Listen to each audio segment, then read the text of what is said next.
Welcome to Canadian Justice. I'm Christine Van Geyn, and today we're discussing a new initiative designed to bring clarity and accountability to judicial decision making in Canada.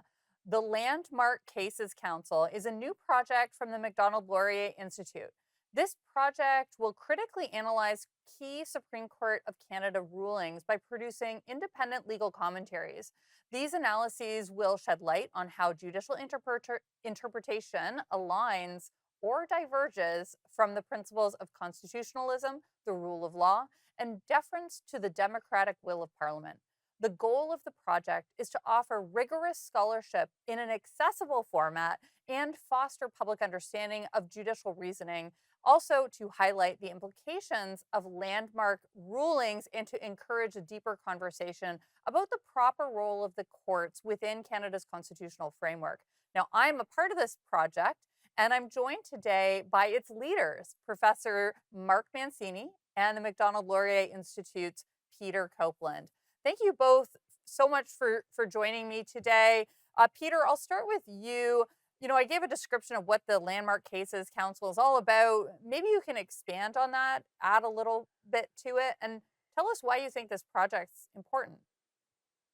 Yeah, thanks so much, Christine. I'm happy to. And we are a public policy think tank, so we're bringing a particular lens to this issue. We're not primarily a legal organization. And I think one of the reasons is that courts are overlooked by the general public in Canada.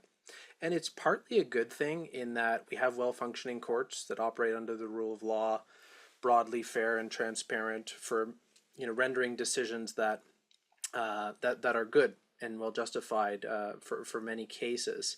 But as with healthcare and some other public services, there are some cracks starting to emerge, and I think Canadians are starting to appreciate that court delays, for example, are an issue. And then also, there have been some major decisions that have been quite contentious among the broader public. And as Mark and I note in an op-ed that tries to set out the scope of the project, public opinion around the courts has been shifting, and more Canadians are taking issue with some of the court's decisions.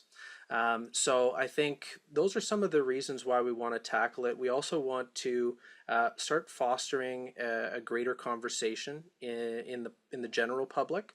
And the public policy interested public outside of the legal sphere to help bring greater awareness to these issues.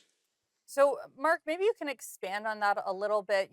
What exactly is the goal of the project? Is this about Canada's legal culture and trying to add to the legal discourse and change court outcomes? Or is this more about our country's political culture and helping Canadians understand these decisions and where the courts are getting things right and wrong with a bit of a more depth than we currently are seeing in public commentary?